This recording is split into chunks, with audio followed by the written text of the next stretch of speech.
નમસ્કાર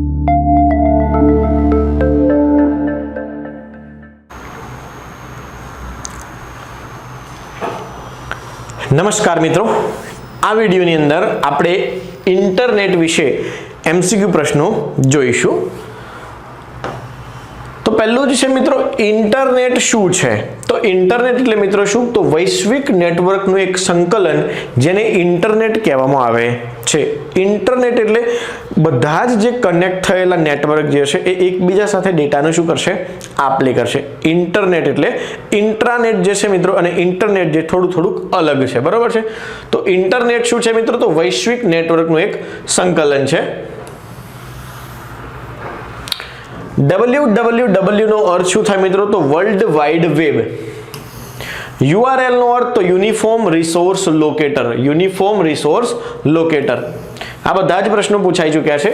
DNS નો ઉપયોગ શા માટે થાય છે? તો ડોમેન નેમ સિસ્ટમ જે છે એ IP એડ્રેસને હોસ્ટ નેમમાં ટ્રાન્સલેટ કરે છે। કયો પ્રોટોકોલ વેબ પેજ લોડ કરે છે? તો HTTP।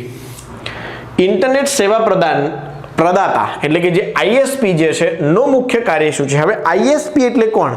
તો આપણે યુઝ કરીએ છીએ ને જીઓ, એરટેલ, બરોબર છે, આઈડિયા, વોડાફોન, આ બધા શું કહેવાય? ISP કહેવાય, કે જે ઇન્ટરનેટ સર્વિસ પ્રોવાઈડર છે, બરોબર છે? તો એમનું મુખ્ય કાર્ય શું છે? તો મિત્રો ઇન્ટરનેટ કનેક્ટ પ્રદાન કરવું, ઇન્ટરનેટ કનેક્ટ કરવું આપવું એ એમનું કામ છે। મિત્રો આની અંદર બધી જ પોસિબિલિટીઝ છે।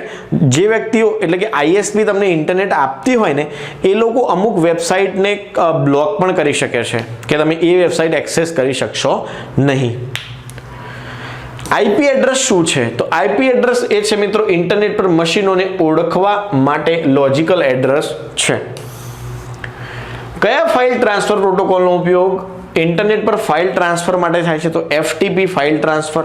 HTTPS શું છે? તો S નો મતલબ થાય secure socket layer, HTTP with secure socket layer for security. IPv4 આ હમણાં જ જોયું છે, રિપીટ ક્વેશ્ચન છે। ઇન્ટરનેટ પર ઈમેલ્સ મોકલવા માટે કયા પ્રોટોકોલ વપરાય છે? તો ઈમેલ્સ મોકલવા માટે સિમ્પલ મેલ ટ્રાન્સફર પ્રોટોકોલ। મેલ રિસીવ કરવા માટે તો મિત્રો IMAP પ્રોટોકોલ મેલ રિસીવ કરવા માટે વપરાય છે। કયું ડોમેન નામ માટેનું સાચું છે મિત્રો? તો બધા જ સાચા છે। .com, .net, .org બધું હોઈ શકે છે। વર્ચ્યુઅલ પ્રાઇવેટ નેટવર્કનો મુખ્ય ઉપયોગ શું છે? તો વર્ચ્યુઅલ પ્રાઇવેટ નેટવર્ક શું છે મિત્રો? ઇન્ટરનેટ ઉપર તમારે સુરક્ષિત એટલે કે સિક્યોર કનેક્શન બનાવવું હોય તો VPN નેટવર્ક જરૂરી છે। Internet explorer, Google chrome, Mozilla Firefox આ બધા શું છે? વેબ બ્રાઉઝર છે કે જેની મદદથી તમે વેબ પેજ ઓપન કરી શકો છો, કોઈ પણ વેબસાઇટ ઓપન કરી શકો છો। વાઈફાઈ નો સંપૂર્ણ અર્થ શું થાય? તો વાયરલેસ ફિડિલિટી એને કહેવાય વાઈફાઈ। આ પણ ઘણો અગત્યનો સવાલ છે, ઘણી જગ્યાએ પૂછાયો છે। ઇન્ટરનેટ પર વપરાતા DNS આ જોઈ લીધું છે, ઓકે।